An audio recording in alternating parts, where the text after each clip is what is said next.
La Corrèze a la chance de ne pas subir encore la désertification et le conseil départemental a vite compris que si on ne voulait pas la subir, il fallait l'anticiper.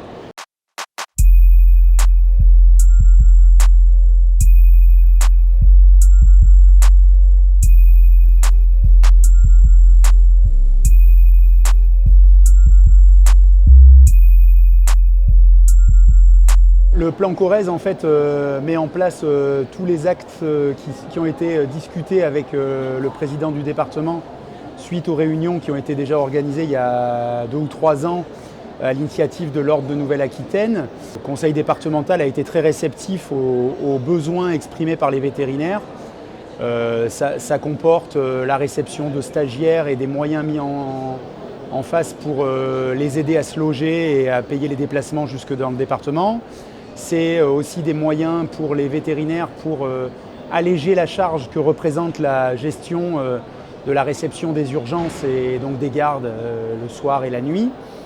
C'est également des moyens mis en place pour les aider à financer des équipements pour les jeunes qui s'installeraient dans les structures existantes notamment.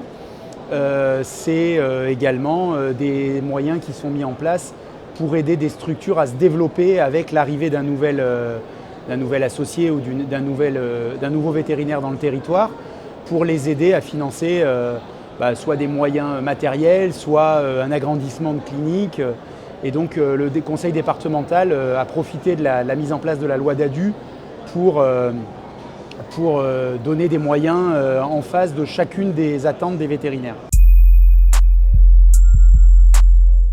La Corrèze a la chance de ne pas subir encore la désertification et le conseil départemental a vite compris que si on ne voulait pas la subir, il fallait l'anticiper.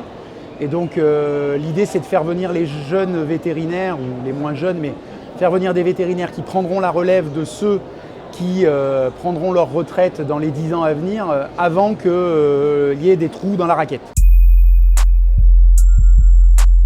L'idée c'est d'arriver à avoir un numéro unique et à adapter la réponse qui sera faite par une plateforme téléphonique qui sera gérée par des vétérinaires pour s'adapter aux demandes de chacune des structures qui adhéreront au service. C'est-à-dire qu'un vétérinaire qui voudra réceptionner tous les appels parce qu'il a habitué ses clients comme ça, il pourra continuer à le faire. Un vétérinaire qui voudra qu'il y ait un tri des urgences réelles pourra le demander, et un vétérinaire, notamment pour les animaux de production, souvent les éleveurs, quand ils appellent parce que c'est une vraie urgence, et donc d'avoir une réception des appels à la carte. Le fait que le conseil départemental finance la plateforme jusqu'à la fin 2023 va permettre d'essayer sans risque, entre guillemets, pour les vétérinaires. Majoritairement, on a un accueil très favorable et on espère avoir la quasi-totalité des vétérinaires du département qui adhèrent à la plateforme dans les semaines qui viennent.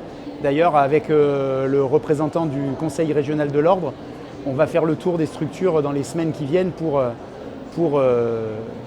recueillir les signatures et les déclarations d'intention.